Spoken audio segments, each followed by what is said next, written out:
بسم اللہ الرحمن الرحیم الحمد للہ رب العالمین والصلاة والسلام علی اشرف الانبیاء والمرسلین نبینا محمد وعلی آلہ واصحابہ ومن تبعهم بإحسان الى یوم الدین اما بعد باب الفرائض وعن ابن عباس رضی اللہ تعالی عنہما قال قال رسول اللہ صلی اللہ علیہ وسلم الحق الفرائض بأہلها فما بقی فهو لأولى رجل ذکر۔ بلوغ المرام من ادلۃ الاحکام کے کتاب البیوع سے یہ باب الفرائض ہے۔ فرائض سے کیا مراد؟ فرائض فریضہ کی جمع ہے، اور یہ آپ یوں کہہ دیجئے میراث کا بیان۔ قرآن میں جو فریضۃ من اللہ جو لفظ آیا ہے نا، سورہ نساء کی آیت نمبر 12 سے جو بیان چلتا ہے اس کا میراث کا، تو اس لفظ سے یہ لیا گیا ہے، اور اصطلاح میں کہتے ہیں الحصص المقدرۃ فی کتاب اللہ تعالی من ترکۃ المیت، کہ کتاب اللہ میں، اللہ تعالیٰ کی کتاب میں جو متعین حصے ہیں میت کے ترکہ سے، ان کو فرائض کہا جاتا ہے، ان کو فرائض کہا جا سکتا ہے۔ تو یہ بہت عظیم ترین علم ہے، اور اس کو نصف العلم بھی کہا گیا ہے۔ اب نصف العلم کس بنیاد پہ؟ کہ باقی جتنے بھی فقہی احکامات ہیں وہ انسان کی زندگی سے متعلق ہیں، اور یہ زندگی کے بعد کے مسائل ہیں، تو اس اعتبار سے اس کو نصف العلم بھی کہا گیا ہے۔ اور لیکن خود اور یہ چیز ایک اس علم کی اور اس فن کی دو تین بہت خصوصیات ایسی ہیں جو دوسروں سے بہت مختلف ہیں۔ ایک تو یہ ہے کہ اس کی لگ بھگ پوری تفصیلات خود قرآن کریم کے اندر بیان ہے۔ اس کی تفصیلات خود قرآن کریم کے اندر اس کی جزئیات بیان ہیں۔ بہت کم چیزیں ایسی ہیں جن کی احادیث کے ذریعے وضاحت کی گئی ہے۔ ایک تو یہ۔ دوسری بات یہ ہے کہ یہ وہ مسئلہ ہے کہ جس پہ اہل فقہ کے ہاں کوئی بہت زیادہ اختلاف بھی موجود نہیں، اختلاف گویا نہ کے برابر ہے۔ سارے ہی مسائل لگ بھگ متفق علیہ ہیں۔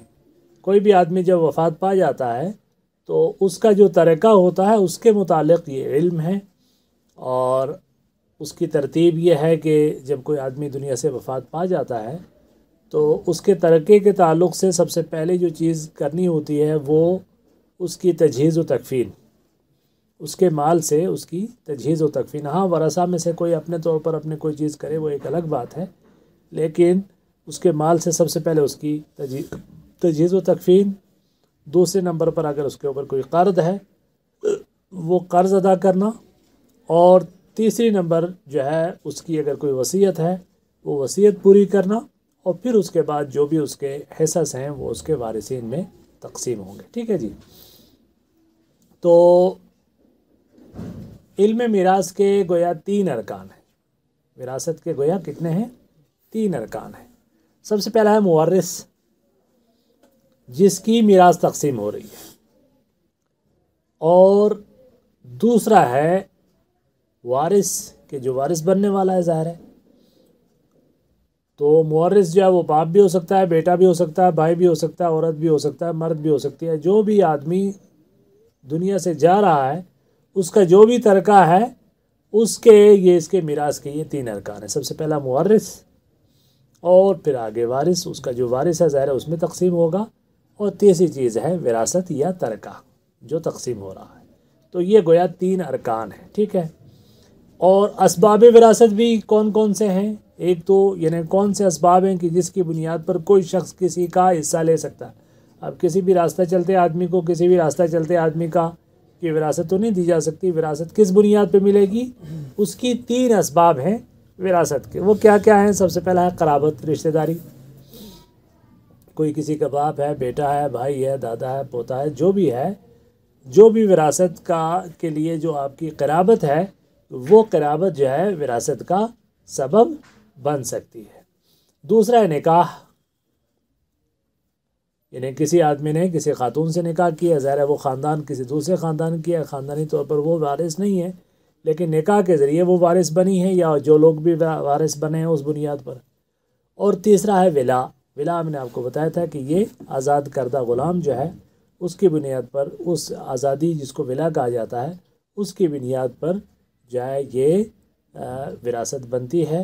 تو اس اعتبار سے گویا وراثت کے 3 اسباب ہیں. سب سے پہلا قرابت، دوسرا نکاح، اور تیسرا ولا. اچھا، اسی طریقے سے وراثت کے لیے 3 شرائط بھی ہونا بہت ضروری ہے. اور وہ شرائط کیا ہیں کہ مورث جس آدمی کی وراثت تقسیم کی جا رہی ہے اس کی موت کی تحقیق، یعنی اس کی موت ہو چکی ہو، اس کی موت ہو چکی ہو، اس کی زندگی میں اس کا ورثہ تقسیم نہیں ہو سکتا. جب تک وہ زندہ ہے وہ اپنے مال کا وارث ہے. اور یہ وہ پہلو ہے کہ جس پر سب سے زیادہ لے دے ہوتی ہے آج کل بھی. جو ہے لوگ اپنے موسٹلی یہ ہوتا ہے کہ زندگی میں ہی وراثت تقسیم کر دیتے ہیں اور پھر بہت سارے مسائل ہوتے ہیں. بہرحال علماء کا اس حوالے سے متفقہ یہ فیصلہ ہے کتاب و سنت کے دلائل کی روشنی میں کہ جو بھی وراثت ہوگی وہ مورث کی موت کے بعد ہوگی. ہاں، اگر کسی آدمی کے زندگی میں اس کے بیٹے ہیں، جوان ہیں، ان کی شادیاں کروائی ہیں، ان کو وہ اپنی جائیداد میں عبوری طور پر کسی جگہ پہ بھی کہتا ہے ٹھیک ہے یہ مکان تم یہاں بنا لو، یہاں تم رہنا شروع کر دو، وغیرہ وغیرہ. تو وہ ترتیب تو ہوگی، لیکن جو اصل اس کی تقسیم ہوگی یا تقسیم کو ری شیڈیول کیا جائے گا وہ اس کی وفات کے بعد ہوگا، اور وہ اسی حصص مقدرہ کی روشنی میں جو قرآن کریم میں اللہ تعالیٰ نے بیان کی ہے.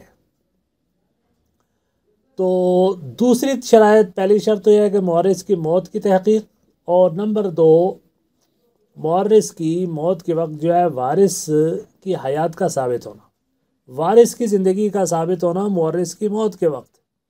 یعنی اس وقت یہ صاحب کی وفات ہوئی ہے، جو آگے وارث بننا ہے وہ بھی اس وقت زندہ ہے کہ وفات پا چکا ہے. ایک تو یہ ہے. اور تیسرا یہ ہے کہ وراثت کے متعلق علم ہونا، اس کا سبب کیا ہے، جہت کیا ہے، کون سا قریب ہے، کون سا بعید ہے، کون کس کے لیے جو ہے وہ کہیں رکاوٹ تو نہیں بن رہا ہے، وغیرہ وغیرہ. یہ ساری چیزیں وراثت کی شرائط میں سے.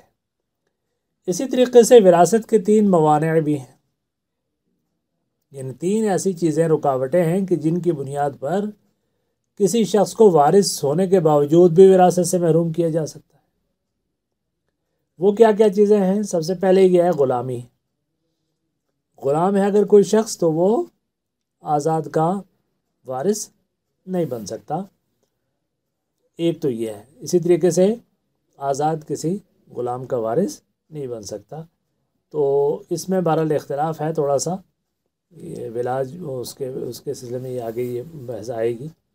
اسی طریقے سے قتل. ایک بیٹا ہے مثال کے طور وہ باپ کے وراثت کا حقدار بنتا ہے، لیکن اس نے باپ کو بدبخت نے قتل کر دیا ہے، تو اب وہ وراثت سے محروم ہوگا. اس کے لیے اصول یہ ہے کہ من استعجل بشیء قبل اوانہ عوقب بحرمانہ، کہ جو آدمی وہ چیز کہ جس کا مستحق بن رہا تھا لیکن اس کو حاصل کرنے کے لیے اگر وہ جلدی کرے گا تو اس کو پھر سزا کے طور پر اس چیز سے محروم کر دیا جائے. تو بیٹا ہے یا بھائی ہے، بھائی کو قتل کر دیا تو اب وہ اس کی وراثت کا حقدار نہیں بنے گا. تیسرا ہے اختلاف دین. حدیث واضح طور پر آئے گی کہ کافر مومن کا اور مومن کافر کا وارث نہیں بن سکتا. تو یہ وہ چیزیں ہیں کہ 3 اسباب ہو گئے. کون کون سا؟ غلامی، قتل اور اختلاف دین. اچھا، اب جو عام طور پر چونکہ اصطلاحات بار بار آئیں گی تو کچھ چیزوں کی یہ وضاحت ہے، اس لیے بطور مقدمہ اور تمہید. عام طور پر جو بھائی ہوتے ہیں، بھائی آپ کو پتہ ہے یا تو سگا بھائی ہوگا، یا باپ شریک بھائی ہوگا، یا ماں شریک بھائی ہوگا. باپ ایک ہے، مائیں الگ الگ ہیں، اور ماں کیا کہتے ہیں اس کو، باپ الگ ہے، ماں ایک ہے. تو ایسے مختلف صورتیں ہوتی ہیں. تو جو سگا باپ بھائی ہوتا ہے اس کو عینی کہا جاتا ہے، عینی یا حقیقی. اور دوسرا جو باپ شریک بھائی، کیا مطلب؟ ماں الگ الگ ہیں لیکن باپ ایک شخص نے 2 شادیاں کی، تو ایک بیوی سے بھی بچے پیدا ہوئے، دوسری بیوی سے بچے پیدا ہوئے، تو وہ 2 مختلف بیویوں سے پیدا ہونے والے لڑکے وہ آپس میں ایک دوسرے کے علاتی بھائی ہوں گے. کیا ہوں گے؟ اللاتی بھائی ہوں گے، یعنی جس کو ہم کیا کہتے ہیں، سوتیلا بھائی، ٹھیک ہے، تو اللاتی۔ اور تیسرا ہوتا ہے اخیافی۔ اخیافی کیا ہے؟ جو ماں تو ایک ہی ہے لیکن باپ الگ الگ ہے۔ مثال کے طور پر ایک خاتون تھی، اس نے کسی شخص سے شادی کی اور اس کے ہاں ایک بچہ پیدا ہوا، پھر اس سے طلاق ملے لی یا وہ وفات پا گیا، اسی خاتون نے کسی دوسرے شخص سے شادی کی اور اس سے بچے پیدا ہوئے۔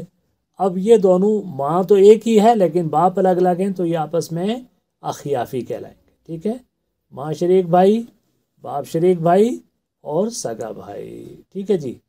تو یہ ہیں جناب بھائیوں کی مختلف اقسام۔ اب ہم آتے ہیں حدیثوں پر، جو سر پہلی آپ نے بتایا کہ غلام آزاد جو ہے وہ نہیں بن سکتا آزاد غلام کا، اگر غلام مطلب جو ہے وہ کیا ان کے بھائی ہو تو ان میں اگر مطلب پھر اس کی وجہ سے جو اگر کوئی مطلب نماریت ہے تو اس کو دوسرے جو اس کا بھائی ہوا غلام ہاں تو وہ اس کو تو ملے گی، ان کو ملے گی۔ وعن ابن عباس رضی اللہ تعالیٰ عنہما قال قال رسول اللہ صلی اللہ علیہ وسلم، حضرت عبداللہ ابن عباس رضی اللہ عنہ سے روایت ہے کہ رسول کریم صلی اللہ علیہ وسلم فرمایا، الحق الفرائض بأہلها، الحق الفرائض بأہلها فما بقي فهو لأولى رجل ذكر، متفق علیہ۔ اور جو قرآن کریم میں جو وراثت کے احکامات بیان کیے ہیں، ان کے بعد حدیث میں جو سب سے اہم ترین حدیث ہے وراثت کے باب میں وہ یہی ہے، یہ ذہن میں رکھنا۔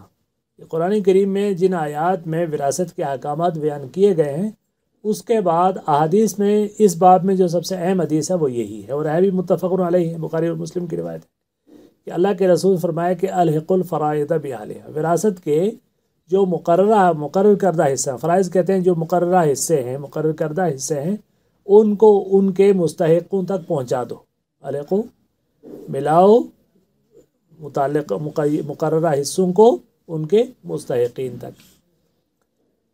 فما بقیہ فہو لأولی رجل ذکر، اور جو باقی بچ جائے تو جو سب سے قریبی مرد جو وارث ہو اس کو دے دو، جو سب سے قریبی مرد ہوگا اس کو دیا جائے گا۔ گویا ذوی الفروض کو دینے کے بعد اگر کچھ بچ جاتا ہے تو اس میں بہت سارے لوگ ابھی بھی بچتے ہیں، لیکن جو قریبی جو مرد وارث ہوگا اس کو پہنچے گا اور دوسرے لوگ اس کی موجودگی میں محروم قرار پائیں گے، ٹھیک ہے جی۔ تو یہ ہے، تو اسبا جو رشتہ دار ہیں وہ اس سے مراد ہے، ٹھیک ہے۔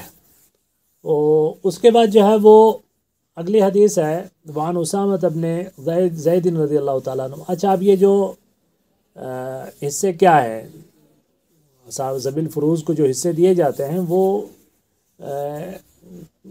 کون کون سے، مطلب نصف ہے، ربع ہے، ثمن ہے، ٹھیک ہے نا، نصف ہے، چوتھا ہے اور آٹھواں ہے۔ اسی طریقے سے ثلث ہے 1/3، ثلثان ہے 2/3 اور سدس ہے۔ تو یہ ہیں مقررہ حصے قرآن کریم میں، اور یہ کن کن کو ملیں گے؟ یہ فروض مقدرہ کہلاتے ہیں، یہ فروض مقدرہ کہلاتے ہیں، یہ جو متعینہ حصے ہیں۔ اب یہ جن جن کو ملیں گے وہ اصحاب الفروض کہلاتے ہیں، وہ کیا کہلائیں گے؟ اصحاب الفروض کہلائیں گے، اور اس کے بعد جو لوگ ہوں گے وہ اسباط کہلائیں گے، ٹھیک ہے۔ تو یہ ہے اس کی۔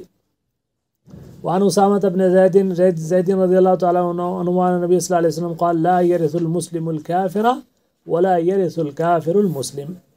حضرت الحمدللہ یہ دیکھو، حضرت اسامہ ابن زید رضی اللہ تعالیٰ عنہ سے روایت ہے کہ رسول کریم صلی اللہ علیہ وسلم نے فرمایا لا يرث المسلم الكافر، کہ مسلمان کافر کا وارث نہیں ہوگا، ولا يرث الكافر المسلم، اسی طریقے سے کافر بھی مسلمان کا جو ہے وہ وارث نہیں ہوگا۔ لیکن اس میں جو ہے ولا کی بنیاد پر اگر کوئی غلام آپ کا کافر اگر ہو تب جو ہے وہ مالک جو ہے اس کا وارث بن سکتا ہے، چونکہ الولاء لمن اعتق، جو حدیث ہے الولاء لمن اعتق، اس میں یہ قید نہیں ہے کسی اسلام اور دین کی، تو اس اعتبار سے اس سے ایک چیز مستثنا ہے، وہ کیا ہے؟ ولا کا۔ تو باقی جو ہے یہ چیز جو ہے کیا کہتے ہیں اس کو، اس میں یہ قاعدہ ہے کہ کوئی بھی کافر مسلمان کا اور مسلمان کافر کا وارث نہیں بنے گا۔ وعن ابن مسعود رضی اللہ تعالیٰ عنہ فی بنت بنت ابن واخت قضى النبي صلی اللہ علیہ وسلم للابنة النصف ولابنة ابن السدس تكملة للثلثين فما بقي فللأخت رواہ البخاری۔ حضرت عبداللہ بن مسعود رضی اللہ عنہ سے روایت ہے فی بنت و بنت ابن، کس کے سلسلے میں؟ بیٹی اور پوتی کے سلسلے میں۔ بنت ہوگی بیٹی اور بنت ابن بیٹے کی بیٹی مطلب پوتی، و اختن اور بہن۔ تو جب یہ تین طرح کے مختلف حصے دار اگر سامنے آ جائیں، گویا کوئی مرد ہے نہیں ہے، وارثوں میں کوئی مرد نہیں ہے، یہی خواتین ہی ہیں، تو اس میں کیا ہے؟ قضى النبی صلی اللہ علیہ وسلم، اللہ کے رسول صلی اللہ علیہ وسلم نے اس معاملے میں کیا فیصلہ فرمایا؟ للابنۃ النصف، باپ سے بیٹی کو کیا ملے گا؟ نصف ملے گا۔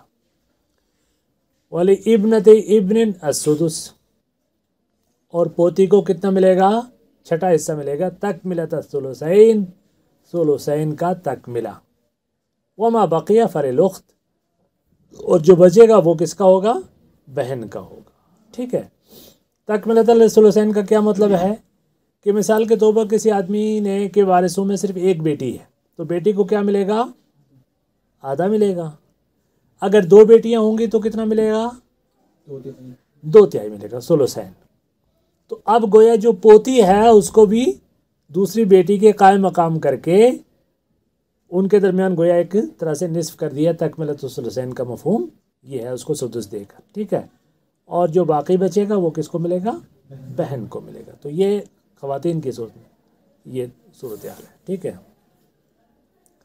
وعن عبداللہ بن عمرو رضی اللہ تعالیٰ عنہ قال قال رسول اللہ صلی اللہ علیہ وسلم لا يتوارث اہل ملتین۔ حضرت عبداللہ ابن عمرو رضی اللہ تعالیٰ عنہ سے روایت ہے کہ رسول کریم صلی اللہ علیہ وسلم فرمایا کہ لا یتوارث، نہیں وارث ہوتے ایک دوسرے کے، اہل ملتین، دو ملتوں والے، دو مذہب والے، جس کو اختلاف دین پہلے بھی آ چکا ہے کہ اختلاف دین کی بنیاد پر اب آپس میں وراثت نہیں ہوگی۔ لیکن کیا پھر یہودی کا عیسائی کا وارث بن سکتا ہے؟ پھر اگر دو ملتیں اگر ہیں تو کیا وہ بھی کیا ایک دوسرے کے وارث نہیں بن سکتے؟ تو اس میں یہ ہے کہ نہیں، علماء نے کہا کہ بعض تو کہتے ہیں کہ نہیں، ہاں جس طریقے سے مسلمان جو ہے کسی یہودی کا وارث نہیں بن سکتا یا مشرک کا وارث نہیں بن سکتا، اسی طریقے سے یہودی بھی کسی عیسائی کا وارث نہیں بن سکتا اس ملت کے الگ ہونے کی بنیاد پر۔ لیکن اس میں صحیح اور راجح مسئلہ یہ ہے کہ چونکہ یہاں حق اور باطل کا معاملہ ہے کہ درمیان فرق کا مسئلہ ہے، تو مسلمان کافر کا یا کافر مسلمان کا وارث نہیں بنے گا، البتہ کافر کافر کا وارث بن سکتے ہیں اگرچہ ان کی دو الگ الگ کفر کے کیٹیگریز سے وہ تعلق رکھتے ہوں۔ سمجھ گئے نا آپ؟ تو وراثتی احکام یہ ذمی ہے، اس پر بھی یہ لازم ہوں گے؟ ذمی پر ہاں ذمی ہے، اس پر بعد میں اس موضوع پر کریں گے، جیسے جیسے آگے آئیں گے مسائل اس کی وضاحت ہوتی جائے گی۔ سبحانک اللہم و بحمدک، نشہد ان لا الہ الا انت، نستغفرک و نتوب الیک۔